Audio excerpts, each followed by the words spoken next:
get up, go into the office, and we start getting some calls. The help desk started fielding phone calls where blue screen of death on people's machines. Hello and welcome. Please come in. Join me. I'm Jonathan Crow, Director of Community at Ninja One, and this is IT Horror Stories. Brought to you by Ninja One, the leader in automated endpoint management.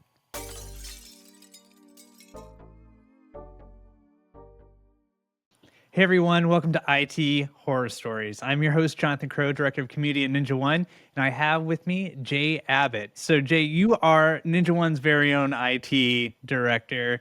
Tell us a little bit more about yourself and what you do at Ninja.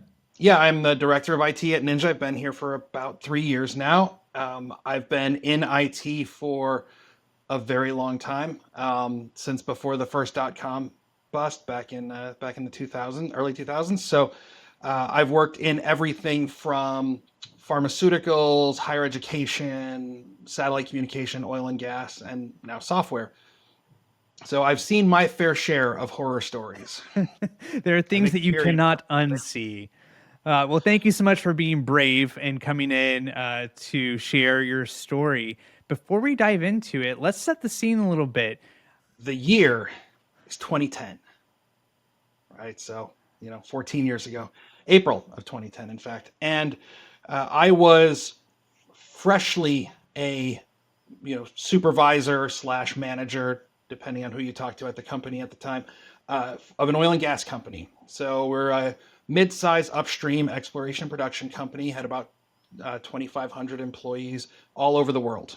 And fun things about oil and gas is they don't put it in nice places typically. You generally are in offshore, in rough areas, in countries that are difficult to get to, actually. So it's a lot of fun. It's very interesting. There's a lot of challenges with that.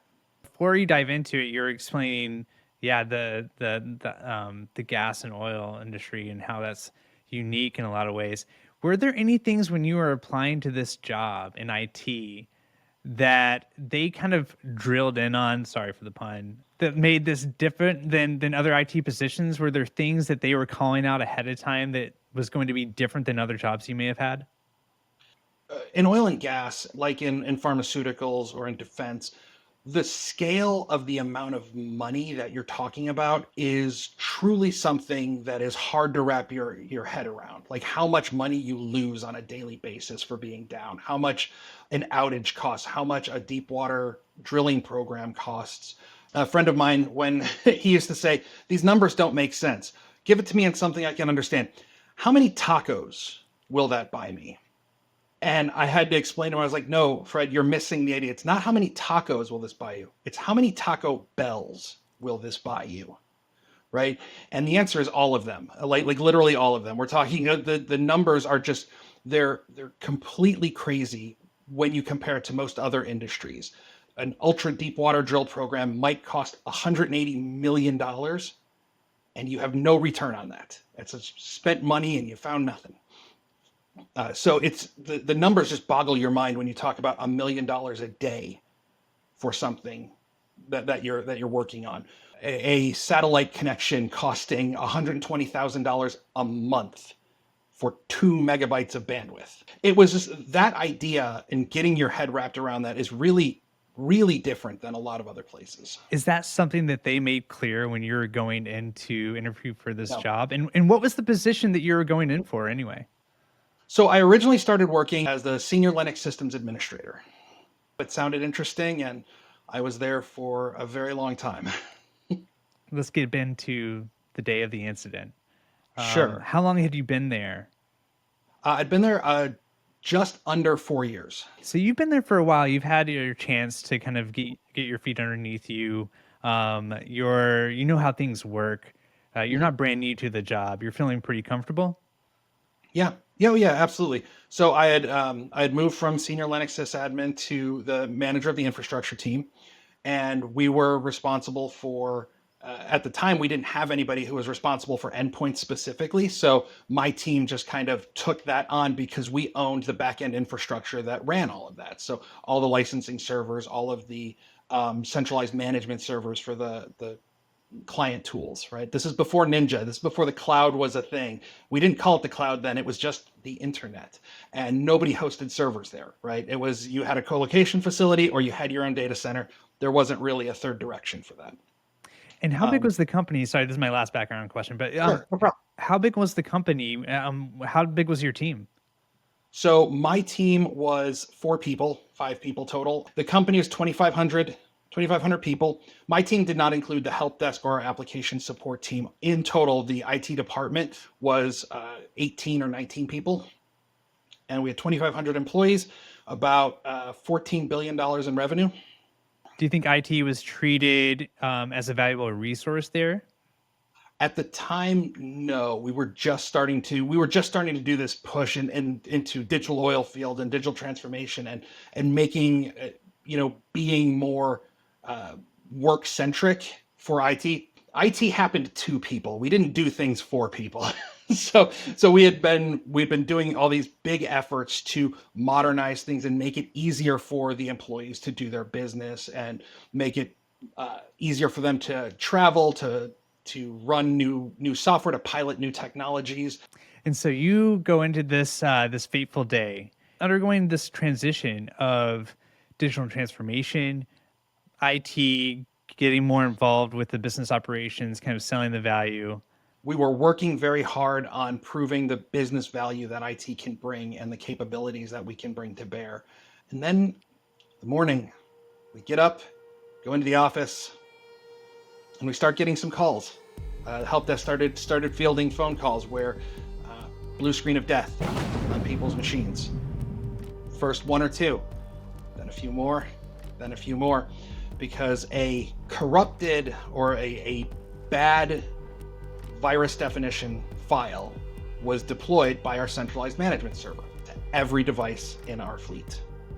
So that's 2,500 people plus all of the extra, secondary devices that run conference rooms, things of that nature. And every one of those was a Windows machine at the time, Windows XP.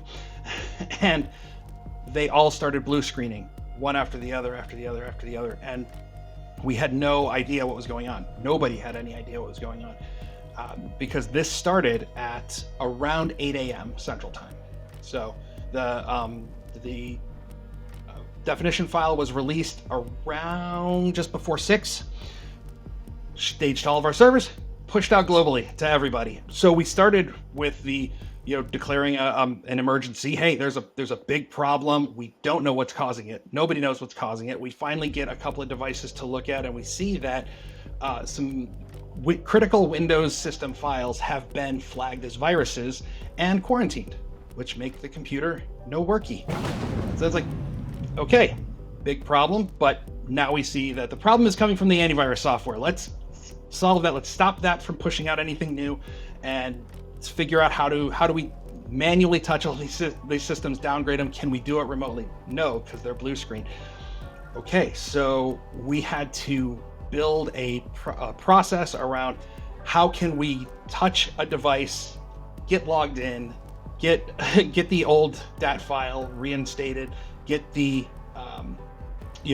and get the machine back up and running so people can do their work, because we are now impacting 100% of the company. Wow. Except for the people in the Far East who were already in bed. China was the only place that wasn't really impacted. And at this point, how much time has passed? You go in, you show up, it's, as far as you know, just another normal work day. Mm-hmm. It hits you, it seems like pretty immediately, that no, it is not a normal day. When did the full impact of this really kind of dawn on you and your team? We started getting the calls just after 8. And it was about 9 a.m. that we were seeing a very substantial amount of the people in the central time zone having significant problems. And by that point, the people in Mountain Standard Time were starting to come online, because our second largest area in the US was in Denver, outside of Denver. And so they started having problems. And then Europe and the Middle East, they started having problems, and they took longer only because we had slower links. So it took longer to push the virus definitions out to all their computers. When you're getting these calls, are they initially just confusion? Is it just a normal kind of support ticket? Is there urgency and anger involved at all? So it depends on who was calling. The people in the offices, mainly it was just, hey, my computer blue screened. This is a problem.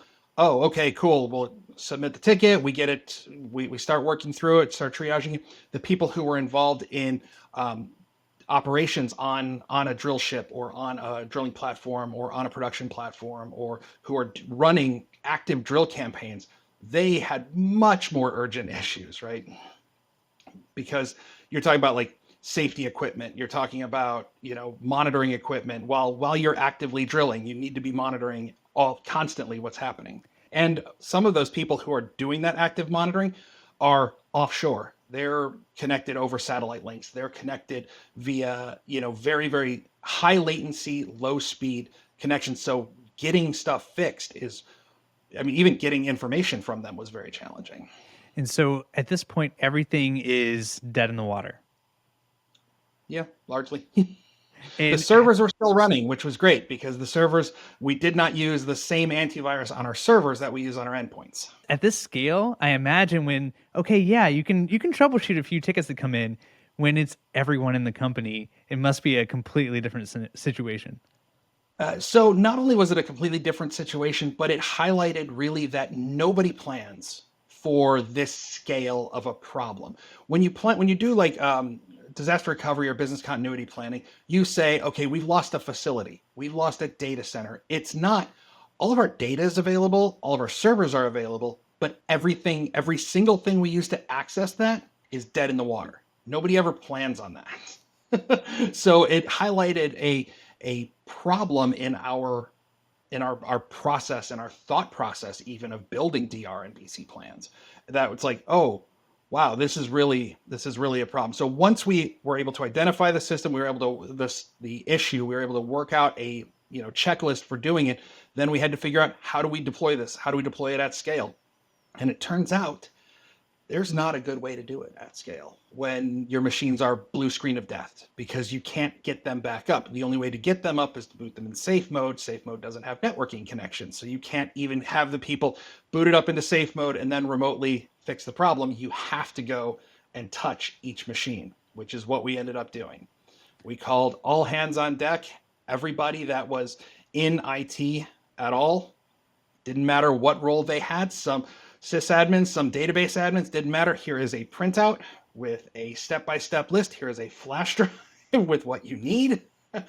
Go and start working on computers. Here is the checklist of places you need to go first. And then we even co-opted some of the people who we knew who were more technically minded in the business units. It was like, if you want to come over and help out, we're here for it. We had to schedule people to go offshore. We had to schedule people to go to remote offices. And we had a lot of remote offices onshore, both onshore US and offshore and around the world. What did that look like in terms of prioritization? You've got everyone in the company. Was there a clear path of, we need to get these folks up and running first? How did that work? Yeah, so once we figured out what the problem was and how widespread it was going to be and how intensive it was going to be to work it, we made a few phone calls. Like I called our senior vice president of internationals, like, hey, who's actively drilling right now? Who's actively producing right now? Who do we need to go touch first? Then we called onshore, who's actively working? Who do we need to prioritize? The executives were all very cool. They were like, we are not the people you need to be prioritizing.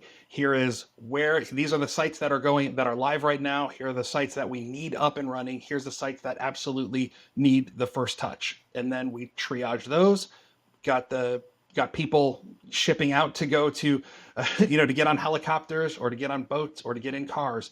And once we stemmed the immediate bleeding, then it was more of a, okay, now we'll go with the start from the top and work our way down. Gotcha. And so in this case, you mentioned the priorities, and going back to the amount of money in play, you've got these drilling operations that are going on that now can't do anything. They can't operate, right?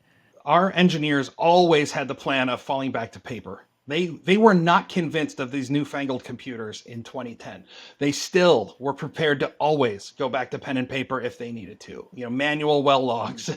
So it wasn't like we were completely down, but some of our other systems were absolutely down and could not be down. So we definitely had to prioritize fixing those first. You and your team had to diagnose a problem with high pressure, a problem that you quickly realized was at scale, very, very urgent. You had to troubleshoot that and understand the problem from a technical perspective. But then at the same time, you're also now having to deal with people, right? You're having to get management involved. You're having to get a plan together and delegate and work with your team. What did that look like from your perspective? How are you kind of juggling all those different priorities in your head? The good news about that was our leadership really understood. We were able to make them understand very, very early and very quickly that this is not something that we could have prevented, right? We couldn't not distribute new virus definition files because that leaves us open to all of the viruses and problems that comes to. That is a policy that was signed off by our board of directors that we deploy virus definitions immediately. So there was no way we could have solved this. They were thrilled that we had the foresight to run different systems on our servers versus our endpoints. That was great. That we got a lot of kudos for that after in the root cause analysis afterwards. But they were really great, and they made sure that they were available to help push on anybody who was having a problem, who wouldn't prioritize this, or who would argue, or the few people who were, this is absolutely critical. It's more critical than you think it's critical, and it's like, you're not helping the problem. You're just part of the problem. You're making the problem worse. So you need to be out of our way. And thankfully, our leadership was really good about standing there with us to do that. So, but in terms of keeping it all straight, giant whiteboard in the biggest conference room we had. And everybody would just come back when they would finish their section. They would come back, whiteboard, check off what there was, grab another piece of paper, put their initials on the whiteboard next to the floors and things that they were doing. And we had a couple of people a couple of the executive assistants who would just sit on the phone, and in the other sites, when people would come back, they would tell them what it is, and they would go mark the whiteboard off with, this site, this floor is done, this site, this floor is done, this site, this floor is done. And honestly, it was just a lot of human labor, human capital, just getting that working. And so what you're describing, I mean, it sounds like this is mission control. You had the largest conference room, everyone's getting together, you're dispatching people out to various locations, you're getting updates. Tell us a little bit more about, well, first of all, how you were feeling in this situation. Was there an immediate kind of panic, wishing that you had called in that day? Was there a cold sweat, or once you started moving, it kind of went away and you're just focused on solving one problem at a time? I mean, there's always, of course, you're always like, I should have been home. I should have taken vacation. I should have been on a cruise where no one could have gotten a hold of me. But in fact, I actually had a meeting with our senior executives that day. So I was wearing a suit. I was all ready to go. And that is not a place you want to be when the spotlight just immediately pivots and throws that heat on you as wearing a 3-piece suit, getting ready for things. So I'm like, okay, well, this is how it goes. But in IT, there are so many fires so often. You don't get into IT if you don't like pressure. That's kind of how it is. Once you start moving, the hardest part is getting moving, right? Taking that first step, because you always want more information than you have, right? When we're looking at it, it's like, okay, well, is this a virus problem? Is it a Microsoft problem? Is it a corruption problem? Where is it? And you just want to keep looking for something else that would, the magic fix, the magic elixir that will just let you press a button and everything fixes itself. But that doesn't exist, right? You can't let perfect be the enemy of good. And, to quote General Patton in a sort of way, it's a good plan violently executed today is better than a perfect plan executed next week. So we got our good plan, and we violently executed it.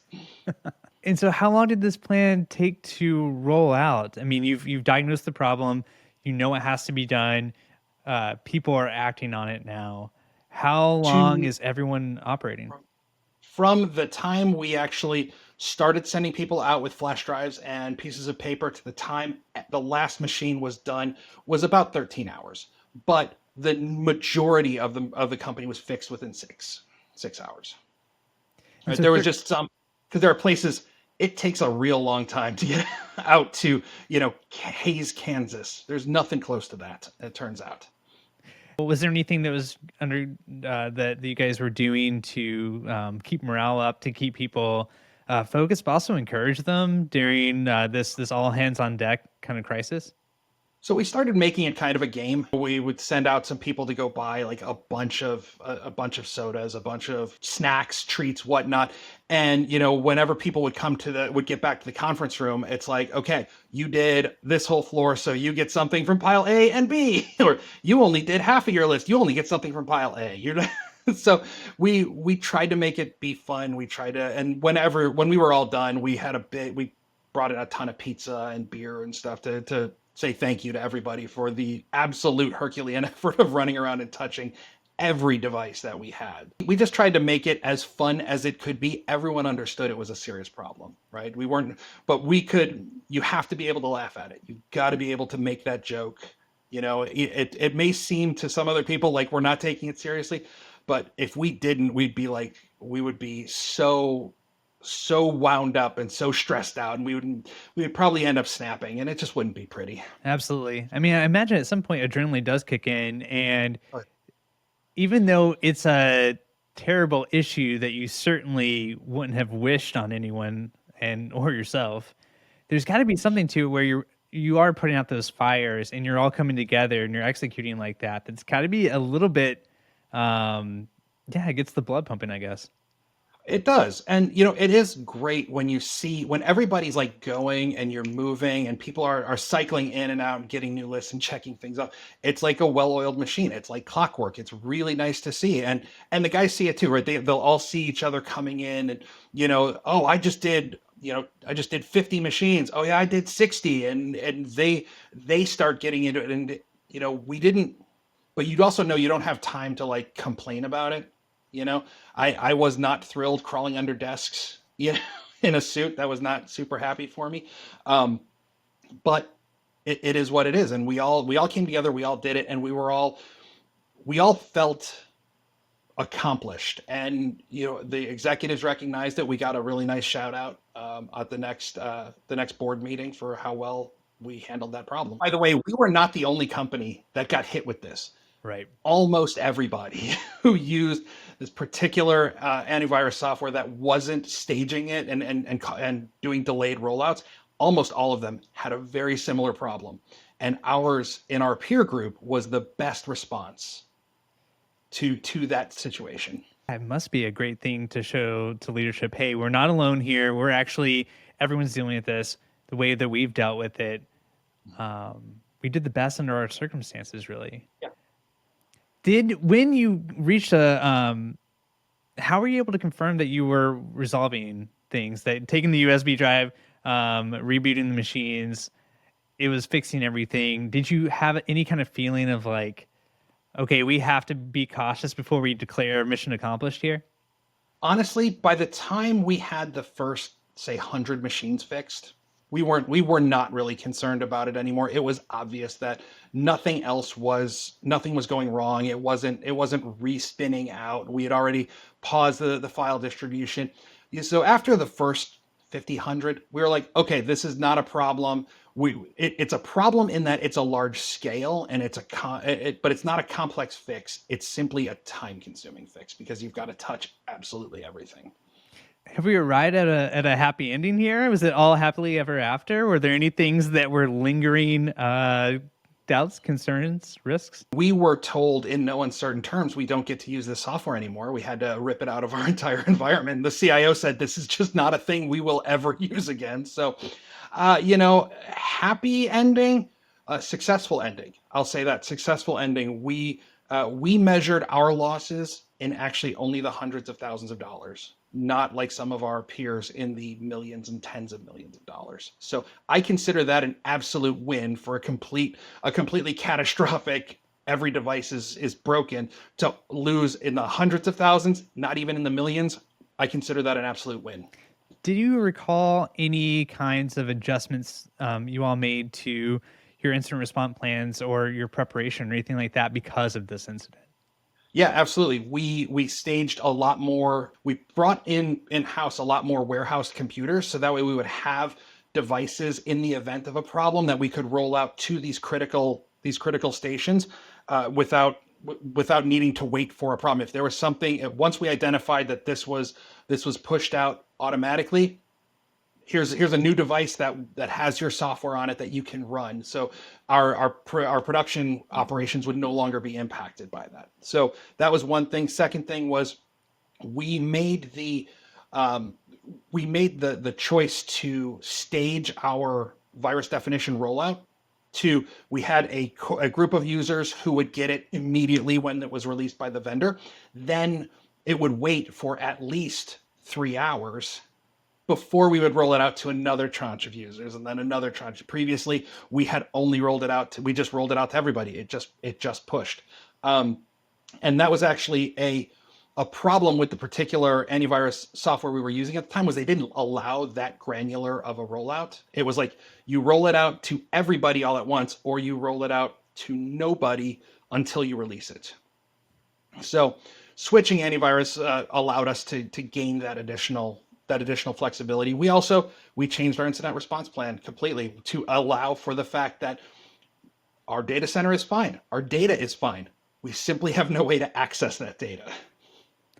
So here we are. You now have a battle tested team. Mhm. You have a more resilient incident response plan. The leadership's giving you kudos. Um, you must have no other further issues after this day forward, right? Well, no further issues with that at IT. There was another fire the next day. I mean, that fire was much smaller, and for an entire year, nobody complained about an outage again. They weren't happy if we had an outage, but everybody's like, "This is nothing compared to that last outage." I mean, it's like yeah, exactly. Like glass is always half full, right? Yep, yep. It puts things in perspective for sure. Oh, So, Jay, thanks for sharing that particular yeah. story. Want to move on to another segment where we look at where you are today Cool. and looking back on that. Was there anything that really stuck with you that you still find yourself thinking about in your approach to your IT position now? So the biggest thing that sticks with me actually does stem from that, which is no matter what you think about when you're doing incident response, disaster recovery plans, think about things that you like, try to think about things that the odds of them happening are very low, right? Or that they're not even something that you would entertain, and always look at your plans with an eye towards those issues. You know, people rarely think about before and I hate to bring this up, but before 9/11, nobody thought about the idea that an entire building would be gone. Nobody did.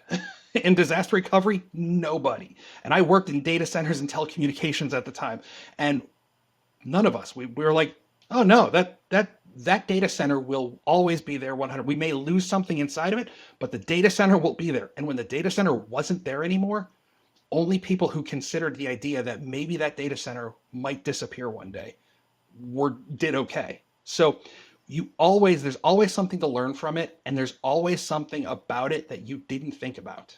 No matter how many smart people you have in a room, you know, they the best laid plans of mice and men often go astray.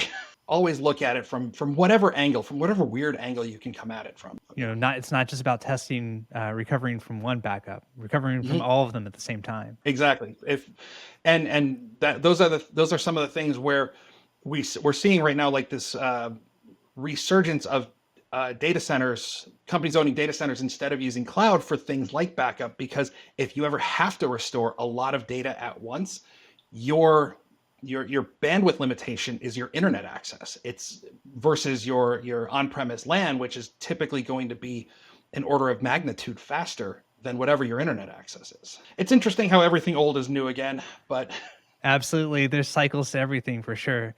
Well, now that you're here at Ninja and you have your own team, are there any things that you guys focus on? Um, that's designed to help your survival rate when it comes to IT horror stories. We like to say that there's the rules of surviving an IT horror story, just like there's rules of surviving horror movies, right? The cliche things and the things that you have to do to prepare and avoid those things. What is in your team's IT survival kit? Are there crucial things? Absolutely. So the first thing is obviously Ninja, of course. We use Ninja very, very heavily. We rely on it every day. It is how we deploy every device we have at the company. It's how we deploy software to every user. It's how we make sure the fleet is still running good.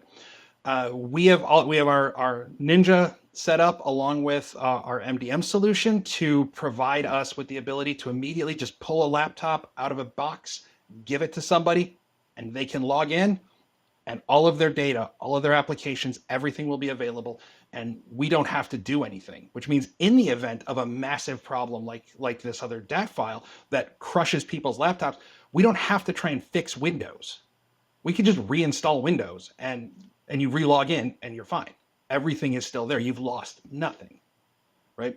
That's a huge, that changes the scope of how you can even think about, of what problems you even need to think about, because I don't need you to be in an office where I can restore your local backup. I don't need you to have a specific computer. I can do this on any device, anywhere.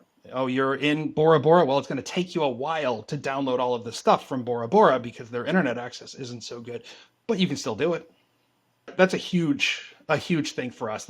Secondarily, we're a cloud-first company because our software is cloud-based. We do as many things as we can cloud-based. You could probably do 80% of your job with just a web browser, which means you could do it on an iPad, you could do it on an Android phone, you could do it on, on a Windows, Mac, Linux, doesn't matter.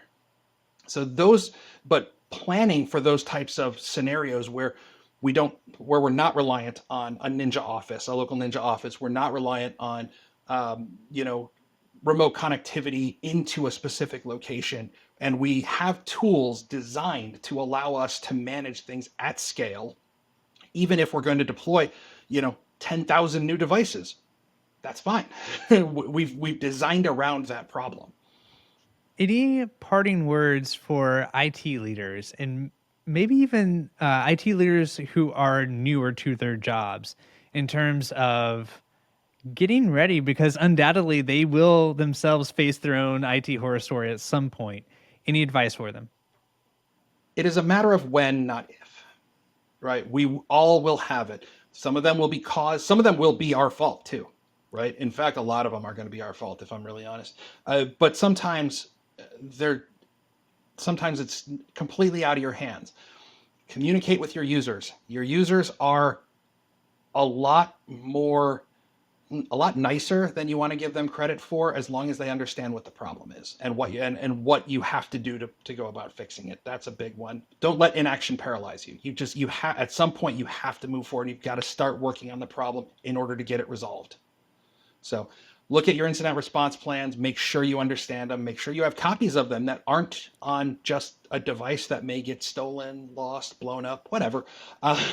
So make sure you can always access your incident response plan from wherever you are. Those would be my big recommendations for you.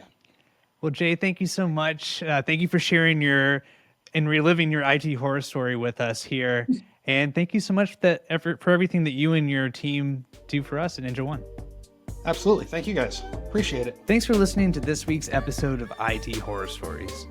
For even more information and resources on how you can beat IT misery and transform your IT, check out ninjaone.com or pop by our IT Leadership Lab community at theitleadershiplab.com. There you can connect with other IT leaders, talk shop, and get access to the latest guides, templates, and documents from other experts in the space. Remember, whatever your IT horror story, just know you don't have to go it alone. That's all for this week. We'll be back with more soon. Thanks for listening.